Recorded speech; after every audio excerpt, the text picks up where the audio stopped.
Mexico, known for its mariachi, sombreros, and tacos, and leading the world in the production of avocados and flat-screen TVs. Not to mention being the home of the historical Aztecs, Maya, and Olmecs. Unfortunately, today it's associated with brutal drug cartels, illegal immigrants, and poverty. One historian even said that when Mexico was born, you couldn't tell if it was an abortion or not. So if there was hope for you to watch this video, then there was hope for Mexico. My point of departure will be that in the 1820s, the leaders of the first Mexican Republic will be smarter. They don't need to be some of history's brightest minds, just able to see the writing on the walls. If they were, then they'd look to the United States to see how they can survive as a republic among some other things. One of the things to prevent the centralists from taking over is to have the vice president and president elected on the same ballot. Another thing would be to strike a balance between regionalization and centralization, and to prevent the Americans invited to Texas from rebelling. First, they can avoid inviting the ones that were pro-slavery, since Mexico had already abolished slavery. Let in a higher proportion of singles to marry Mexicans and a lower proportion of families, since this will encourage assimilation. And finally, because Mexico had such a strong link between the church and the state, they told Americans that they had to convert to Catholicism. I think they'd more likely assimilate if they had more options. So the smarter leaders of Mexico could choose anything between still having them convert to Catholicism like in our timeline, and having the American immigrants or their children siding with the US in future wars, or look further to the US and have a complete separation of church and state, alienating possibly the majority of their subjects, and on another side be like the Ottoman Empire, which when big Christian powers forced them to be more tolerant, and they let the Christian regions inside of it with Christianity as their state religion and risk centralists taking over like in our timeline, or America turning Mexican Texas into a puppet. I think a good middle ground would be broadening the state religion to apostolic Christianity. I think this would also attract many Orthodox Christians in Alaska, which was a part of Russia at the time. And many American Protestants would convert to becoming members of the Church of the East, since it's the form of apostolic Christianity that resembles evangelicalism the most. And this would mean that Mexico would import some Assyrian priests. This compromise strikes a good balance between a strong national identity for Mexico and a good amount of freedom for the Americans. Even though this wouldn't alienate the majority of Mexicans, it would still have massive ramifications. The idea that the vast majority of Catholic clergy would let people from other churches proselytize without a fight is hard to believe, to say the least. We'd probably see something like what happened in Turkey after Ataturk had taken over it. There were attacks on religious minorities and left-wingers by the far right, and the Ataturkists reacted by attacks on right-wingers and rich people. Many of these Americans would still convert to Catholicism, since almost all the Americans I know who know about Orthodox Christianity or the Church of the East learnt about it through the internet, and a minority would become Orthodox because of the Alaskans moving there. And I'm sure some wouldn't actually convert and only pretend to and remain Protestant, but regardless, far fewer Americans in Texas would revolt, which means no Republic of Texas, which means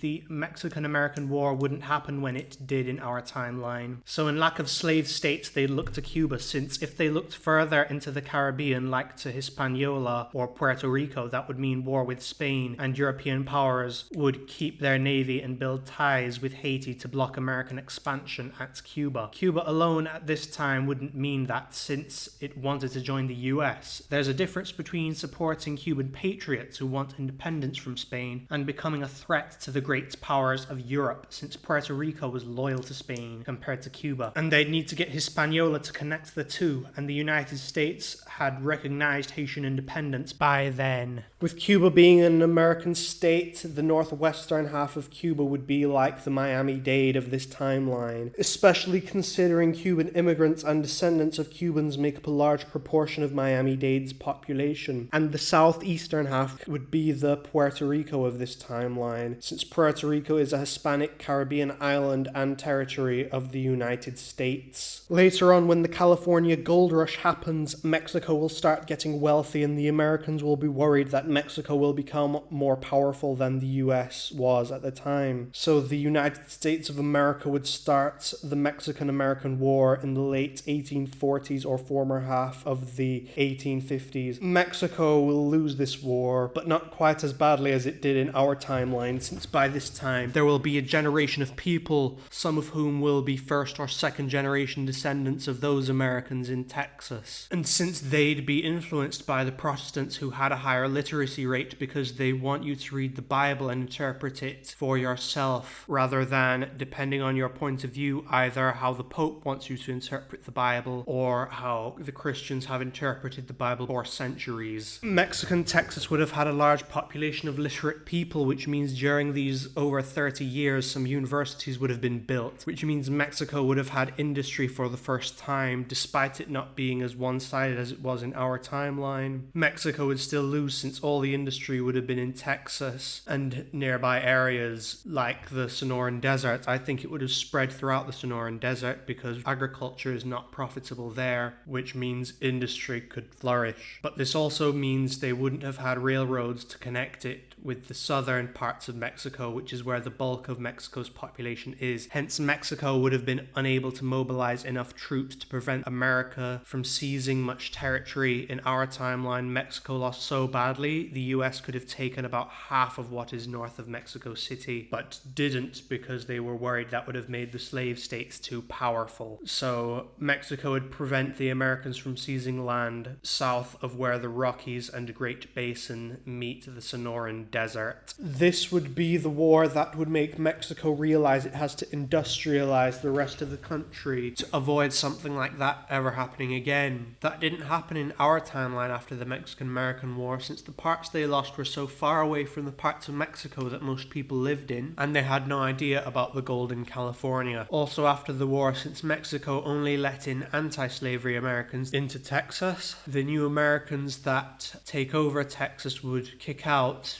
their descendants to Mexico. The mestizo ones would leave willingly due to ethnic cleansing of Mexicans in Texas. So the next leader of Mexico would go to the American-influenced North Mexicans who already started up some industry and tried to get them to industrialize the rest of Mexico, who wouldn't need to use monopolies as an incentive like Porfirio Diaz did in our timeline, since they would have already started competing with each other. I think a good incentive would be lower taxes. We know they'd accept that since their ancestors are Americans, and the whole reason why the US was founded was because of a tax on tea. You may be thinking at this point that the American Mexicans would become an elite class that just craps on the rest of Mexico. They actually might not, since the new universities would have had to employ foreigners who would have introduced ideas from where they're from, like a minimum wage, which the leader of Mexico may introduce. Now, this would slow down the speed of industrialization by at least a small extent, considering industrialization at a breakneck speed requires very cheap labor, but it would still be much better than allowing foreign businesses to set up monopolies in exchange for industrializing Mexico. With contemporary machinery and Mexico's wide array of natural resources, its economy would have a thriving textile sector. Also, thanks to this thriving textile sector, Mexico would easily pay off its debt owed to France at the time. Then, when the American Civil War happens, Mexico would side with the South, even though Mexico had abolished slavery, simply because of the phrase, "you don't eat where you crap." Mexico's textile sector would be dependent upon the South's cheap cotton. Not to mention, they get to tell the Union to suck it as they reclaim much of the territory they lost to them in the Mexican-American War, since there's no way the Union would have been able to defeat both Mexico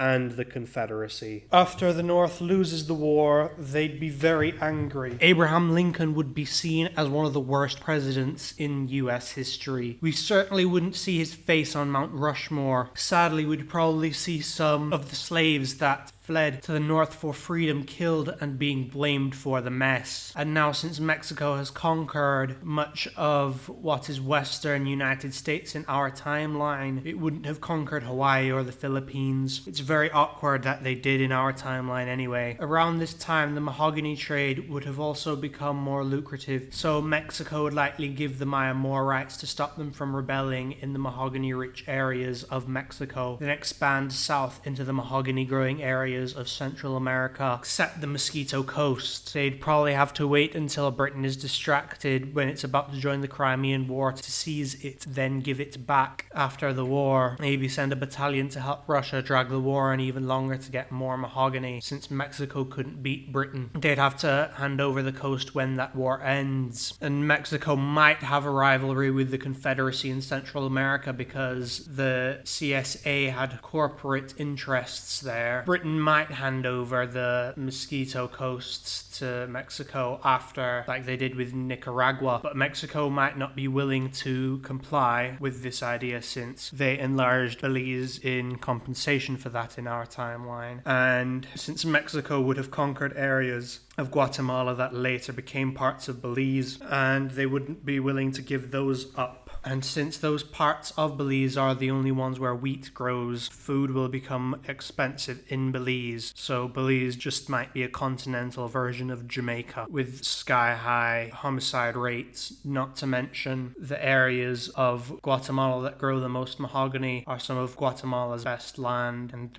also contains most of Guatemala's oil and natural gas. Guatemala would likely end up with very high homicide rates like El Salvador and Honduras. Later, almost into the 20th century, Britain would develop machinery that works much faster and more cheaply with cotton than slaves do, making cotton from the British Empire's cotton-growing regions of Egypt and India much cheaper than cotton from the Confederates, which will impoverish the Confederate States of America, leaving it vulnerable to Mexico and the Union, who would gobble it up, with both sides offering slaves in the Confederacy freedom if they fought alongside them and give them information about their enemies. Around this time, after Japan conquers the Korean Peninsula, they'd likely go after the Philippines, maybe Hawaii later. Moving on to the 20th century, it's hard to predict who would be on what side in World War I, but here's my guess. Considering Mexico paid off the debt it racked up to France and probably would have helped Russia in the Crimean War, and Russia fighting in that war got Mexico years of free mahogany, Mexico would probably declare war on the Central Powers around the same time Britain did. Not to mention they'd have a lot of trade ties to Britain. The United States would join the Central Powers shortly afterwards, since they'd have lots of grievances towards Mexico, and there's no American versus German rivalry in the Caribbean, and less so in the Pacific. These rivalries in our timeline were because a lot of Germans were migrating to Puerto Rico in the 19th century. Germany wanted to purchase several of Spain's territories anyway, notably the Philippines. So without America in Puerto Rico, and the absence of southern states for several decades, means the Irish and German Americans who were pro-Central empires or more demographically dominant and pro-Entente Scots-Irish Protestants in the south will not have as much influence in the government. The North American front in this version of World War I would be a stalemate due to Canada and Mexico's combined population being slightly less than that of the United States. But the southern states would have little to no industry and would have an uprising similar to the communists in Russia. But it would definitely be put down by the 1920s at the very latest. Thanks to that uprising and the British and French navies, the Entente would be able to force a stalemate, even though the US would have a bigger and better Atlantic navy than in our timeline due to having Cuba. But since Mexico would be unable to help the Entente anywhere near as much as the United States did in our timeline, the European front would grind to a Central Powers victory.